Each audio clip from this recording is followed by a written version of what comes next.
Hi, I'm Deirdre. At the DNA of Home Interiors, we're here to answer all your home interiors questions.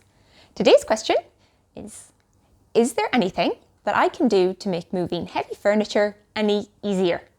So this is a bit of a tricky one. Ideally, get as many people as possible. You don't want to hurt your back. But there are a few things that you can hopefully do which might make it a little bit easier.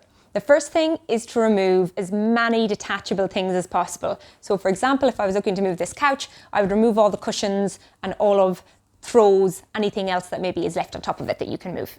Secondly, if it's furniture, remember to empty the drawers of all the contents. That will make it easier to move. The third thing is to think about the surface floor, the area that you're moving it on. So if you have castors, that will make it a little bit easier to push. Or for example, you could even try and put some cardboard down on carpet, and that way you'll be able to push the furniture on the cardboard a little bit easier. Good luck.